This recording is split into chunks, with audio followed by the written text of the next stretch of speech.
కేంద్ర మంత్రి ధర్మేంద్ర ప్రధాన్ రాజీనామా నేపథ్యంలో మంత్రి అడ్లూరి లక్ష్మణ్తో మా ప్రతినిధి రజిత లైవ్ అందిస్తున్నారు. ఇప్పుడు చూద్దాం.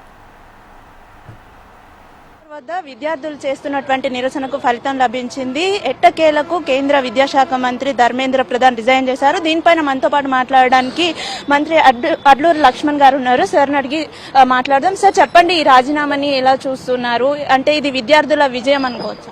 తప్పకుండా అండి. ఏదైతే ఈ భారతదేశ ప్రధానమంత్రి దేశం కోసం ధర్మం కోసం మాట్లాడే మోడీ లక్షలాది మంది విద్యార్థులు నీట్ పరీక్షల యొక్క ఏదైతే లీక్ విషయంలో లక్షలాది మంది విద్యార్థుల యొక్క జీవితాన్ని పరంగా పెట్టి ఏదైతే వారి పరీక్షల్లో హాజరైన సందర్భంలో కేంద్ర ప్రభుత్వ వైఫల్యం ద్వారా కేంద్ర ప్రభుత్వం ధర్మేంద్ర ప్రధాన్ చేసినటువంటి ఆ మంత్రిత్వ శాఖ పొరపాటు వల్ల లక్షలాది మంది విద్యార్థుల యొక్క జీవితం అనేది అసలు ప్రశ్నార్థకంగా మారింది.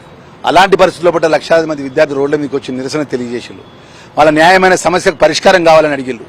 దానికి అనుగుణంగా మరి కేంద్రంలో మోడీ కానీ అమిత్ షా కానీ లాఠీచార్జ్ చేసి పోలీసు విద్యార్థులపై దాడి చేసి విచక్షణ రహితంగా దాడి చేసి యావత్ ప్రపంచం మొత్తం చూసింది, భారతదేశం మొత్తం చూసింది టీవీ ఛానళ్ల ద్వారా. మరి అలాంటి పరిస్థితుల్లో యువత మొత్తం రోడ్ల మీదకి వచ్చింది. ఆ రోజు ఆయన గెలుపు కోసం ఏదైతే యువత ఇన్స్టాగ్రామ్ ఫేస్బుక్ ద్వారా ఏదైతే ముందు నిలబడ్డదో ఇవాళ మోడీ పతనం స్టార్ట్ అయింది. దీంతో ధర్మేంద్ర ప్రధాన్ రాజీనామా చేసిందంటే నైతికంగా యువత విజయం. దీనిలో భాగంగా ఎప్పుడైతే ప్రధాన ప్రతిపక్ష నాయకుడిగా రాహుల్ గాంధీ గారు కానీ ప్రియాంక గాంధీ గారు కానీ మల్లికార్జున ఖార్గే కానీ యువతకు అండగా ఉండాలి, మా లక్షలాది మంది విద్యార్థులకు భవిష్యత్తు ప్రశ్నార్థకంగా అవుతుంది. ఈ మొండి వైఖరి కేంద్ర ప్రభుత్వం మోడీని గద్దెది ఏదైతే కళ్ళు తెచ్చే విధంగా మరి ఇవి యువతకు అండగా ఉన్నాడని విషయం నిరసన తెలియజేసిండు. ఈ యొక్క విజయం అంతా కూడా యువతది, రాహుల్ గాంధీ అని చెప్పి మొన్నటి వరకు నిరసన చేస్తున్నటువంటి విద్యార్థులను సంఘ విద్రోహ శక్తులు అని చెప్పారు. ఈ రోజేమో రాజీనామా చేశారు. దీన్ని ఏ విధంగా? దీంతోనే అర్థమవుతుంది ఏదైతే బీజేపీ యొక్క ధోరణి. వారి అనుకూలంగా లేకపోతేనేమో వీడు మా హిందుత్వంకు భారతదేశానికి వ్యతిరేకం, సంఘ వ్యతిరేకం అంటాడు. వాళ్ళ తప్పు జరిగినప్పుడు తలంచుకుంటారు. మరి ఇప్పుడు వాళ్ళే జవాబు చెప్పాలి. ఎవరైతే మాట్లాడినట్టు కేంద్ర మంత్రులు ఉన్నారో వాళ్ళు ఇప్పుడు యావత్ భారతదేశ ప్రజానిక యువతకు జవాబు చెప్పాలి.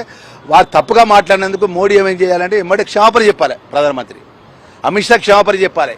ఏదైతే విద్యార్థుల మీద అపోహలు చేసి విద్యార్థులను అసంఘటిత వ్యక్తులుగా చిత్రీకరించాలని చెప్పిన విషయంలో ఎంబడే బేషరతుగా ప్రధానమంత్రి అమిత్ షా కేంద్ర హోంశాఖ రాజీనామా చేయాలి. ఇప్పటికైనా కూడా భారతదేశం యువత అనేది గొప్పది. ప్రశ్నించే న్యాయమైన విషయంలో ప్రశ్నిస్తే విజయం తప్పకుండా జరుగుతున్నది నిదర్శనం. దీనికి యావత్ భారతదేశ యువతకు మనస్ఫూర్తిగా ఏదైతే ఇంత కష్టమైన ఇంత ఇబ్బంది అయినా ప్రాణాలు తెగించి నిలబడే యువతకు చేతులెత్తి నమస్కరించు. రాహుల్ గాంధీ కూడా చేతులెత్తి నమస్కరిస్తున్నా. ఈ రాజీనామాతో విద్యార్థుల సమస్యకు పరిష్కారం వచ్చిందా? ఈ రాజీనామాతో విద్యార్థి పరిష్కారం రాలే. విద్యార్థుల యొక్క భవిష్యత్తు ముందున్నది. ఎందుకంటే దీనిలో ఏదైతే భాగంలో కేసులలో ఇన్వాల్వ్మెంట్ అందరూ కూడా ఆ పోలీసు పెట్టిన కేసులన్నీ కూడా తక్షణమే రద్దు చేయాలి. వారిపై ఎవరైతే చనిపోయిన కుటుంబాలు ఉన్నాయో వారికి ప్రభుత్వం పెద్ద ఎత్తున ఎక్స్గ్రేషియా ఇచ్చి ఆ చనిపోయిన కుటుంబాల కొరికి ఉద్యోగం ఇవ్వాలని చెప్పేసి మేము డిమాండ్ చేస్తున్నాం. ఫైనల్ గా ధర్మేంద్ర ప్రధాన్ రాజీనామా చేసిన తర్వాత Bandi Sanjay first, nation first, party next, self last అని కూడా చెప్పారు. ఈ ట్వీట్ పైన ఏం చెప్తారు? ఇప్పుడు ఆయన ట్వీట్ ఏం చేస్తాడు ఎప్పుడైనా గుర్తుపెట్టుకోండి. భారతీయ జనతా పార్టీ ఏమవుతుందంటే ఎప్పుడైతే డిఫెన్స్ పెట్టిందో డిఫెన్స్ లో పడ్డప్పుడు ఏం చేస్తారంటే ప్రజలలో వాళ్ళు చులకనై వాళ్ళకు నష్టం జరుగుతున్నప్పుడు ఫస్ట్ ఒక మాట జై శ్రీరామ్ అంటారు. రెండో మాట ఏమంటారు, మాకు దేశం ముఖ్యమంటారు. మన దేశం కోసం ధర్మం కోసం మాట్లాడేటోళ్ళు లక్షలాది మంది విద్యార్థులు ఇన్ని నెలలకైతే రోడ్ల నిలబడితే ఎందుకు కేంద్ర మంత్రి ఒక్క మంత్రి వచ్చి వాళ్ళ దగ్గరకు వచ్చి మాట్లాడలే? సోనం అనే ఒక విద్యావేత్త కొన్ని రోజులకెళ్ళి అమరదీక్ష చేస్తే ఆ అమరదీక్ష చేస్తున్నటువంటి రెండో రోజు మూడో రోజు పోయి ఈ కేంద్రంలో మంత్రులు నిన్న వైలు కదా ఎందుకు వేరే దగ్గర మాట్లాడలే అంటున్నా. Political background, Congress party background నుండి వచ్చిన ఆయన కూడా ఇప్పుడు వాళ్ళకి నచ్చకపోతే కాంగ్రెస్ పార్టీ అంటారు, వాళ్ళకి నచ్చకపోతే సంఘ వ్యతిరేక శక్తులు అంటారు, వాళ్ళకి నచ్చకపోతే బయట దేశాలకు వెళ్ళారు. అరే కేంద్రంలో మీరే ఉన్నారండి.